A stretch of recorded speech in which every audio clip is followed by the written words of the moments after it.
I now invite our board chair, Kathy Jansen, to introduce our esteemed commencement speaker, the Honorable Morrison C. England, Jr. Please come forward, Regent Jansen and Judge England.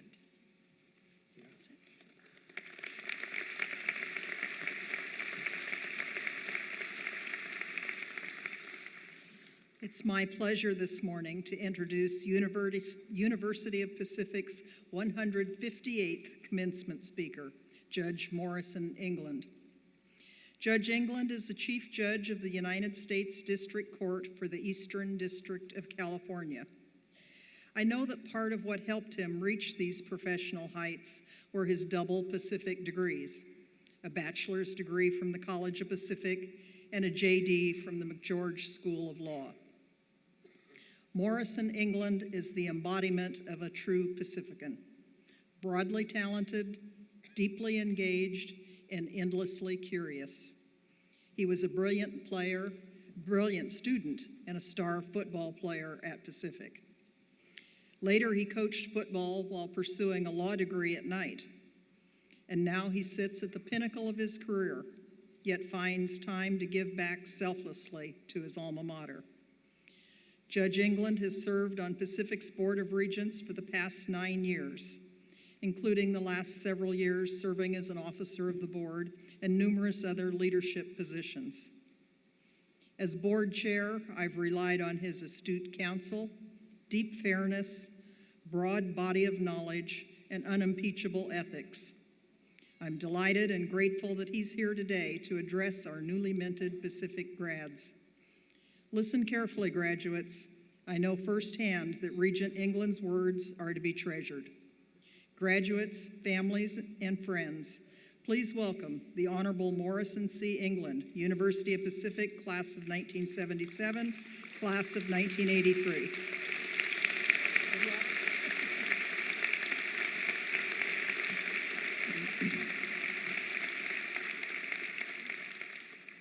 Thank you very much for that wonderful introduction. But good morning, President Ibeck, my fellow Board of Regents, faculty, staff, family, friends, the class of 1965, welcome back. You look wonderful.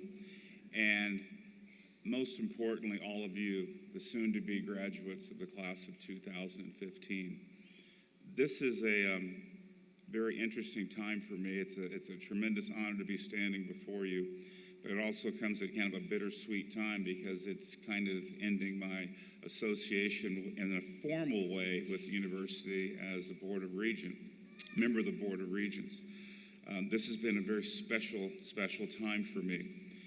I want to thank some individuals before I get started and give them my heartfelt gratitude. And that's first of all to President Ibeck and her staff, especially Laura and Lenny. I don't know where you are, but you're here someplace, and without the two of you, we would not be able to have our meetings run as smoothly as they do. And also to my fellow regents that I've served with that are here today and some that aren't here today for the past 9 years. You have no idea the amount of dedication and drive that these individuals have put into trying to make the University of the Pacific the best possible educational institution for everyone. I'm going to single out one other person right now before I get started, and that's our chair, Kathy Jansen. You have no idea how many hours she puts in to do things on behalf of the board and the university. I don't know how she can do it, and she's been doing this for years. This is her second time on the board, and now she's been the chair for so many years, and she's done an absolutely wonderful job, amazing person, and she's completely dedicated to this university. But I think most importantly, I count her as a great friend. Thank you for everything, Kathy.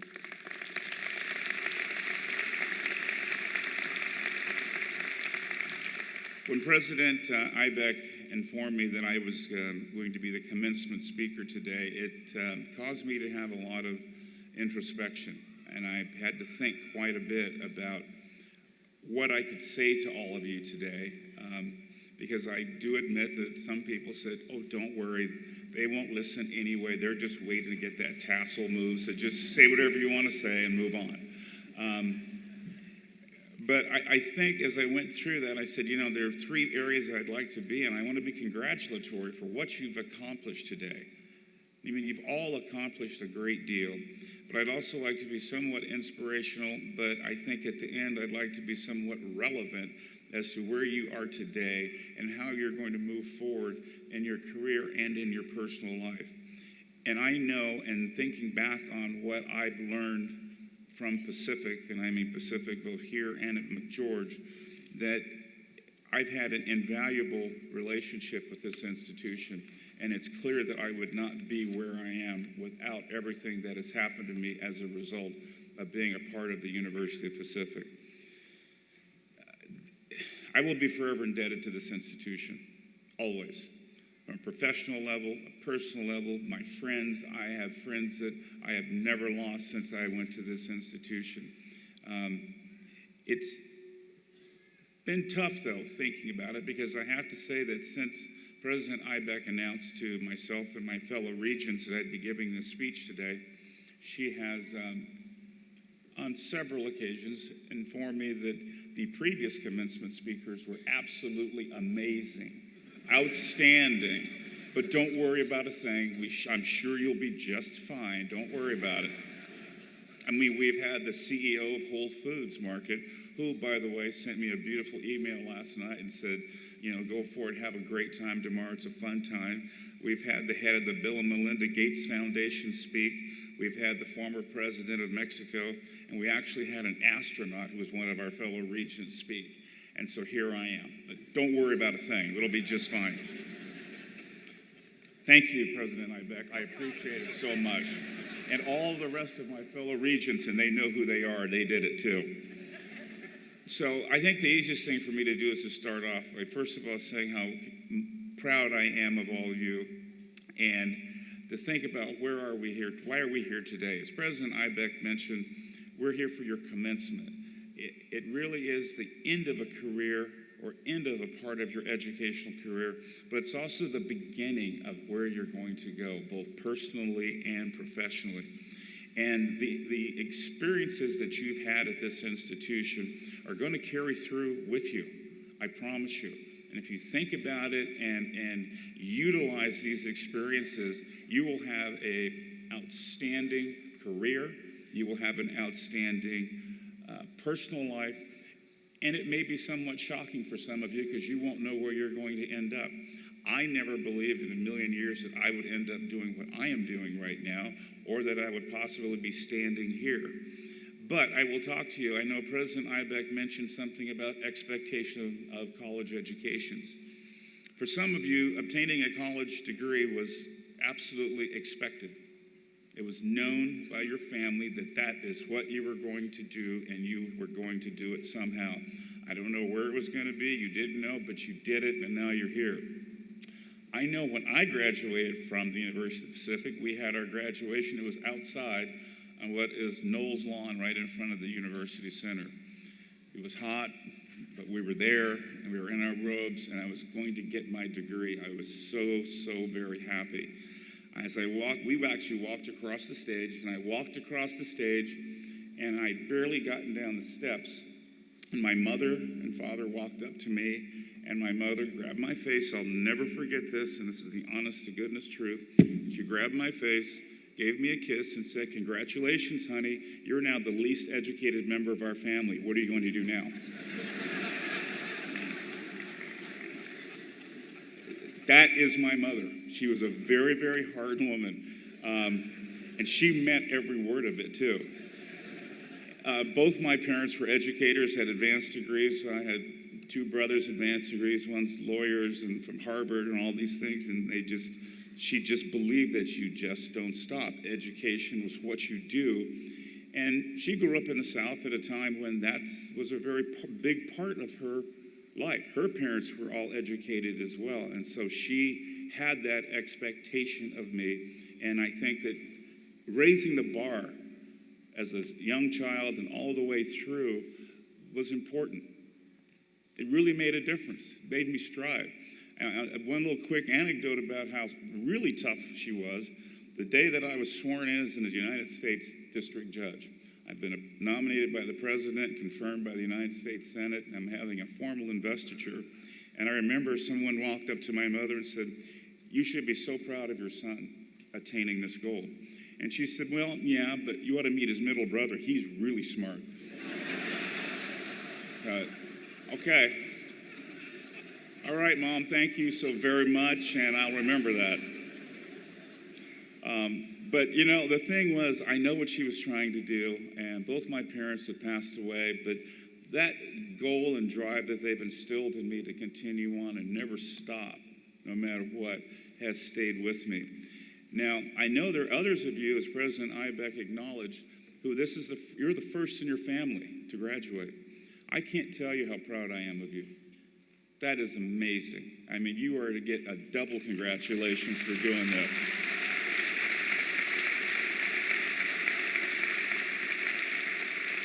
And one of the best things for me as I was watching you stand up was to look at the family and friends that stood up and pointed and said, "Yes, you did it.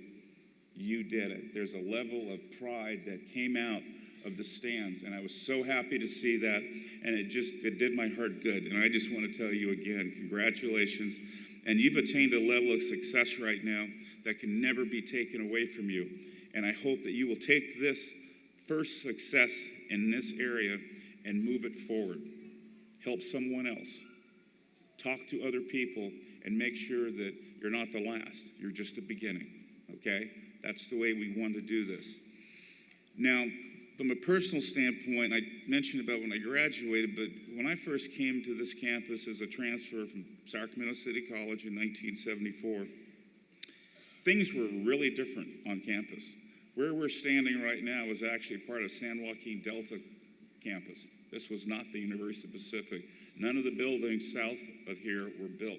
It ended right outside this door.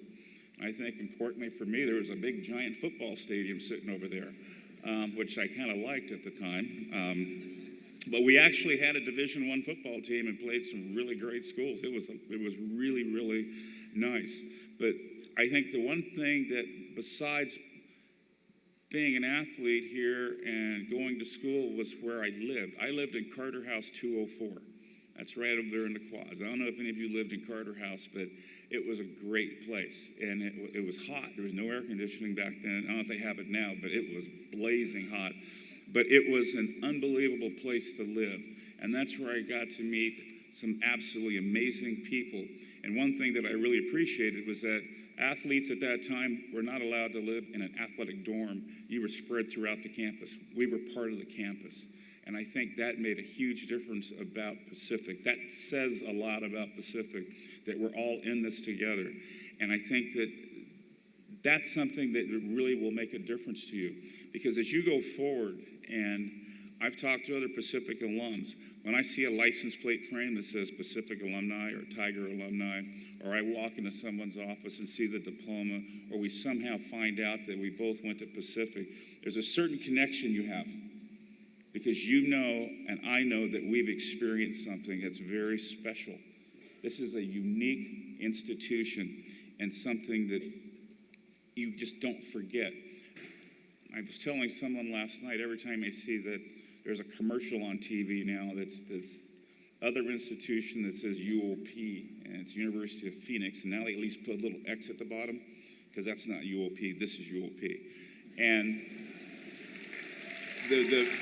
and don't ever forget, and it gets me. I said, nope, Pacific is in Stockton. That's where UOP is. And then they show their red socks. You know, I think I'm going to start buying orange socks from now on. So if I see you guys come into my chambers and my court, wear your orange socks, and we'll know that we're all Tigers, okay? You know, one of the things, and I can tell by the Distinguished Faculty Awards and the reactions that many of you have to seeing your professors here today, receiving awards and being a part of this, tells you how close and unique the professors are to the students here. I know because this is a small campus, relatively speaking. The classes are small, relatively speaking, compared to some institutions you can go to. I had a person I was a pre-law major here, And I had as my pre-law advisor, that was actually the major pre-law, Dr. Caldwell, Dr. Wally Caldwell. And honestly, he was the man that pushed me and got me to actually attend law school and make it. Because at the time, I had some grandiose idea about, playing pro football or something. That was like the big deal at the time. And he said, you're really stupid.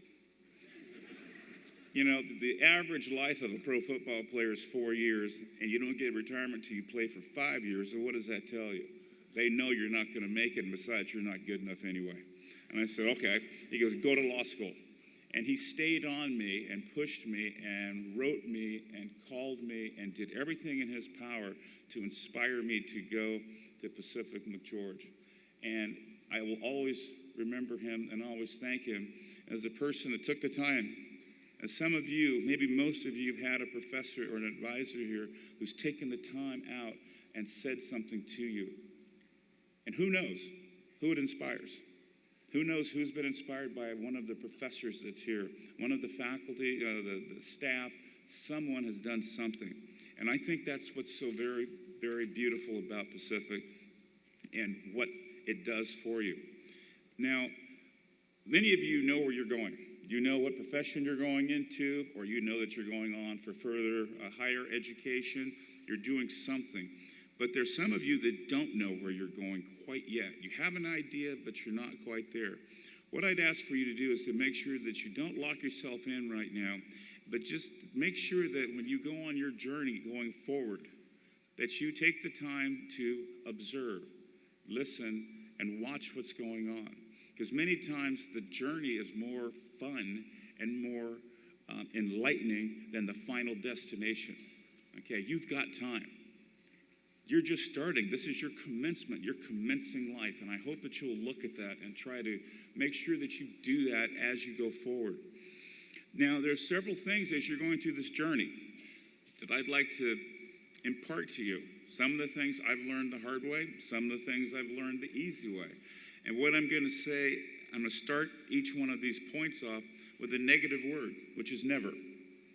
And I'm not being negative, but I think that once you hear what I'm saying, that you'll see that really it's a positive at the end.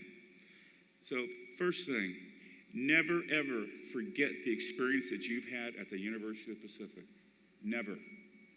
You will find that you will grow as you go through life, that so many things that you take for granted right now, you learned because you went to this institution. You learned that. Never, ever forget this experience. Never stop learning, ever. Never stop learning. Your education is ongoing. You will learn many lessons as you go through life, but the key is to never get to the point to where you think that you know everything or pretty close to everything. No one knows everything. We are all learning every day, and I hope that you'll keep an open mind as you go through your career and your personal life and keep taking the opportunity to learn, to listen, and to educate yourself. Never, ever stop fighting to win. Ever. Ever. The one time that I can say, and I'll go back to being a personal side of this, is that in that stadium over there, we were in a homecoming game playing San Jose State, and we were behind 27-6 with about 5 minutes left to go in the game. That means you're probably going to lose. Okay? You're not looking good right then. And but for some reason, everybody came out in the field the last time and said, we're not going to give this up. There's no way we're going to lose this game. It's homecoming. Everybody's here. It was a big deal. The 49 team was here. And long story short, with less than 5 minutes to go, we ended up beating San Jose State 29-27. And I said, that's it. And I know that there are a lot of you in here who have achieved athletic success, scholastic success, and we mentioned our golfer. God, that's unbelievable. The rugby team, you've all attained success. You had to work your tails off to get there and just never stop fighting. And I know that you understand what I'm saying. So keep it up. Never stop fighting. Never forget who you are as a person. Never forget who you are. Always be true to yourself. Make sure that each morning you can look in the mirror and see the person that you believe in, the person that you respect, and the person that you trust, and that others can respect and trust as well. That is important. And you don't do things because everyone thinks that you should do them. Do them because they're what you want in your heart and where you want to go. Be true to yourself. Don't forget who you are.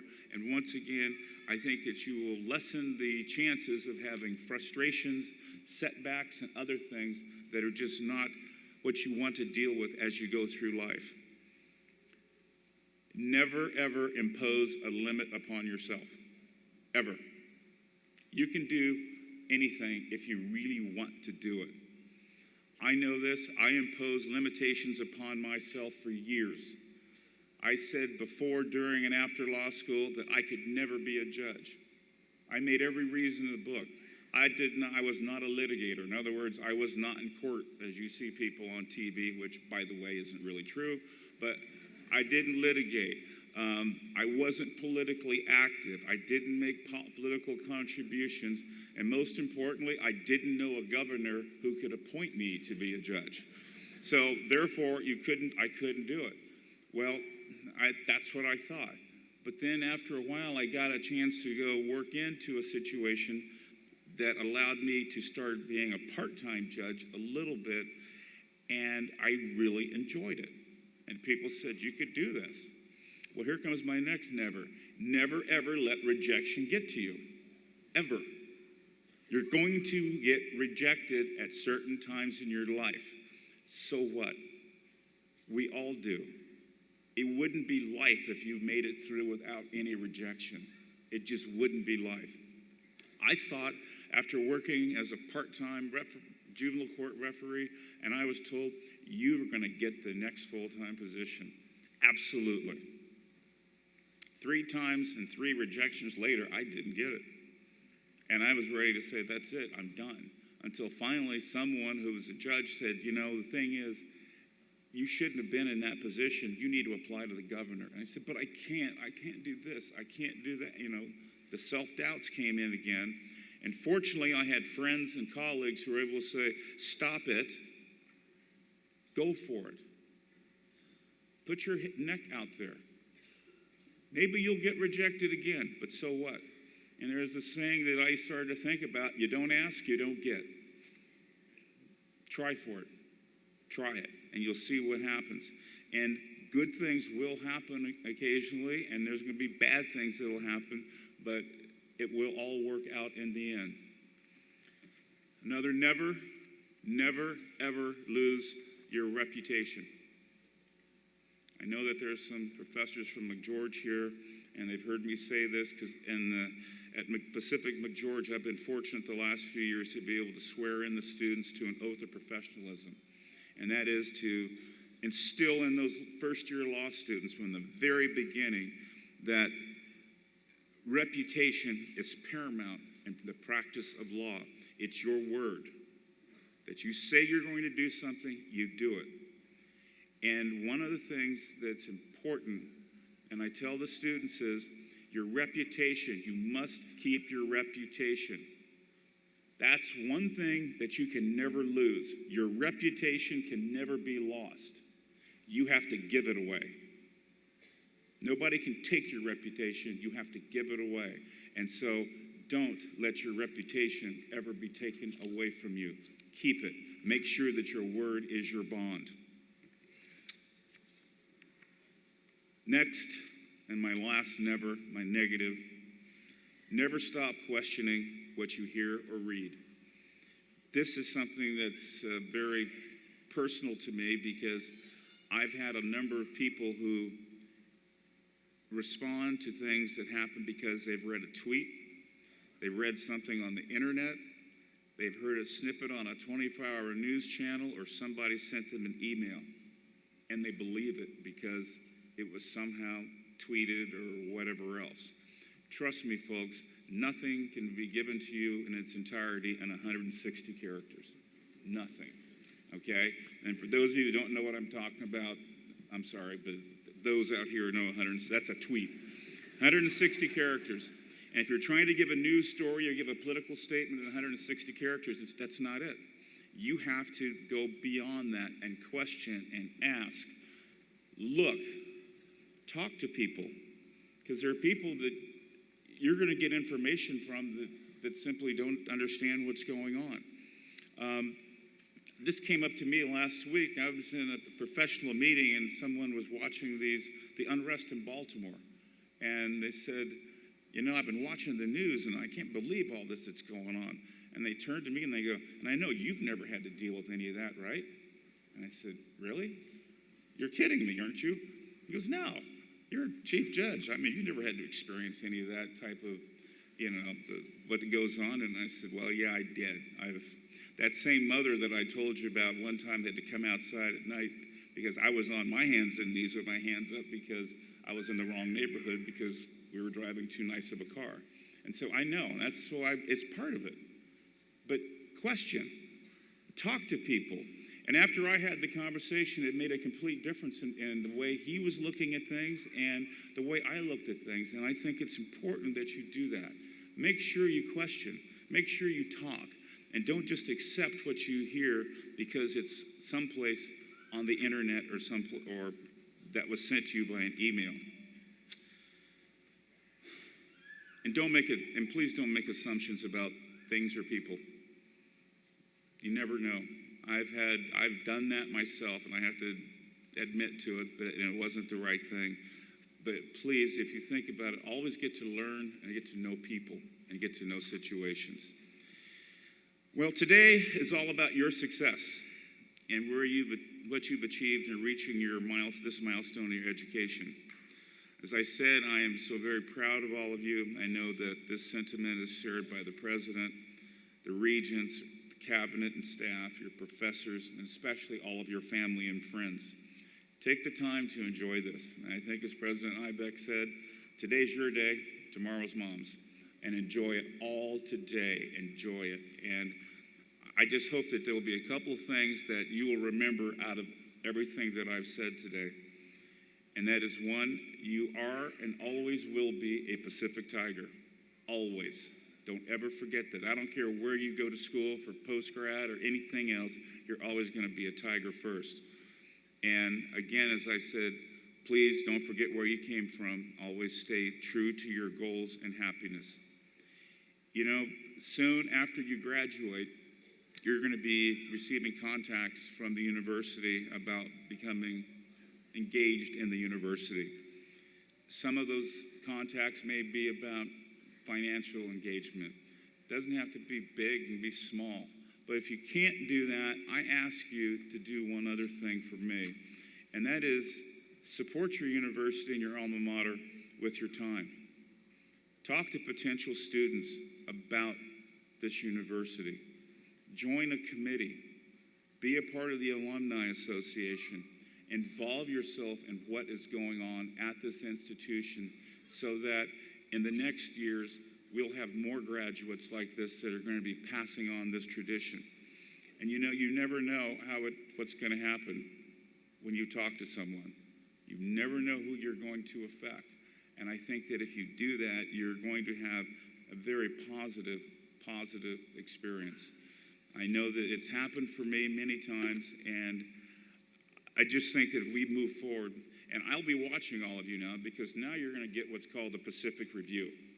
And the Pacific Review has, at the end, it has the years of graduation. So now I get to look at 2015 and see what you're doing. Who's going where, who got what job, who got married, who had a baby, what's going on. So now I'll be watching. I'll be watching you and make sure that you're doing things. And so I want to see that you've joined the committee, you're doing something, or you've gotten your advanced degree. But I will be watching the class of 2015. To conclude this, I want to thank President Ibeck and the committee who asked for me to speak to you today. Again, I know this is a highlight of your life and your educational career, but you have no idea what this means to me as a Pacific Tiger to start here and to end it here. This is one of the most special times of my life, and I'll never, ever forget it. And I just wish that, and I'm very thankful that you've allowed me to share a part of your special day and make this part of my special day as well. This means so much to me to be in front of you here today. And my final quote is from President Lincoln. You can have anything you want if you want it badly enough. You can be anything you want to be, do anything you set out to accomplish if you hold to that desire with a singleness of purpose. Thank you very much, and go Tigers.